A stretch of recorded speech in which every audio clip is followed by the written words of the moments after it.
বাক্সা জিলা OBC department আৰু সামাজিক মাধ্যম আৰু প্ৰযুক্তি বিভাগৰ উদ্যোগত আজি এই চকা দলত এটা কৰ্মী সভা আৰু যোগদান কাৰ্যসূচী সভা এটা অনুষ্ঠিত কৰা হৈছে।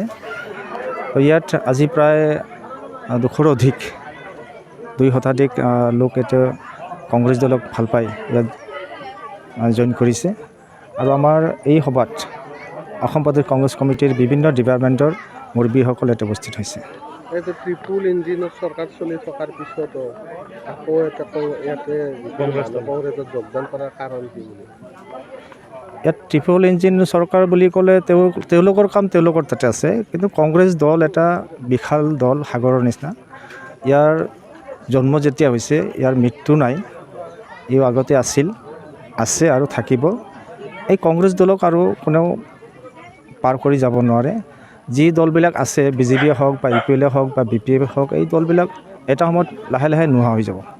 আৰু বড়ো ৰাজনৈতিক দল আমি দেখা পাইছোঁ 5 বছৰহে তিষ্কিব পাৰে, তাৰপিছত সেইটো দল নাম বদলাই আৰু বেলেগ এটা দল সৃষ্টি কৰে।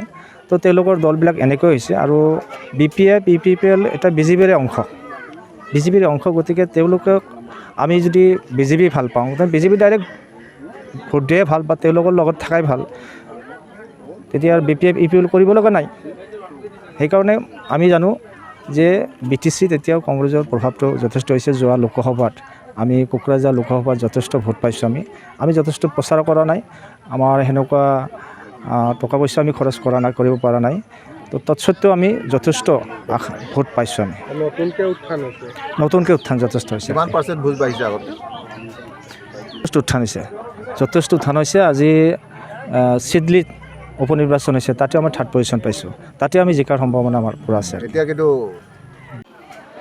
এই চকা দলত আজি বাক্সা জিলাৰ চকা দলত ককিলাবাৰী ব্লকৰ আণ্ডাৰত আমাৰ এটা আজি খুব ভাল প্ৰগ্ৰাম হ'ল, জইনিং প্ৰগ্ৰাম হ'ল। ইয়াতে আমাৰ BSPৰ পৰা আমাৰ এজন খুব ভাল কৰ্মী সমুদ্ৰ পাঠক আমাৰ মাজত জইন কৰিছে আৰু তেখেতে আহিছে আৰু তেখেতে সৰহ সংখ্যক লগ লৈ কেনে আমাৰ ইয়াত কংগ্ৰেছ দলত জইন কৰিছে। অনাগত দলত কংগ্ৰেছ দিনত তেওঁ ছাপোৰ্ট কৰি যাব আৰু কংগ্ৰেছক জয়যুক্ত কৰাত তেওঁ সহায় কৰিব।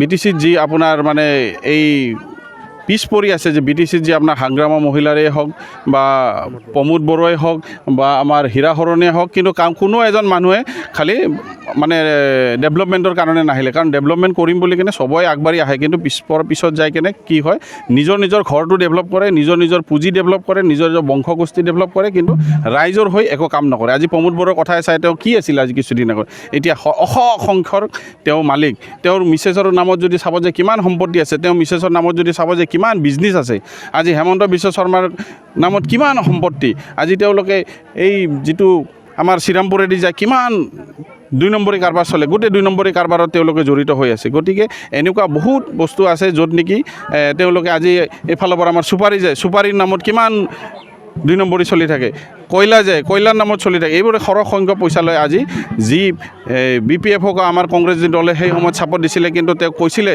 যে তুমি ভাল কাম কৰা আৰু তোমাক যেতিয়া আমাৰ প্ৰয়াত কংগ্ৰেছ দলৰ প্ৰাক্তন মুখ্যমন্ত্ৰী তৰুণ গগৈদেৱে তেওঁক ফ্ৰী হেণ্ড দিছিলে যে তুমি BTC গঠন কৰি তুমি BTCত তুমি কাম কৰা আৰু BTCৰ ৰাইজত যি পিছ পৰি আছিল সেই পিছ পৰা কামবিলাকত তুমি আগবাঢ়ি যোৱা আৰু আগবঢ়াই লৈ যোৱা। তোমাক টকা পইচা যি লাগে ধন সম্পত্তি চব দিছে, তাত স্কিমত বহুত টকা দিছে, কিন্তু তেওঁ ক'ত মানে ৰাইজৰ হৈ কাম কৰিব? তেওঁ অগাধ সম্পত্তিৰ মালিক হৈছে, নিজৰ মানে বংশগোষ্ঠী ডেভেলপ কৰিছে আৰু তেওঁৰ নিজৰ পৰিবাৰক ডেভেলপ কৰিছে, তেওঁৰ টকা ডেভেলপ কৰিছে, কিন্তু ৰাইজৰ হৈ কোনো তেওঁ কাম নকৰিলে।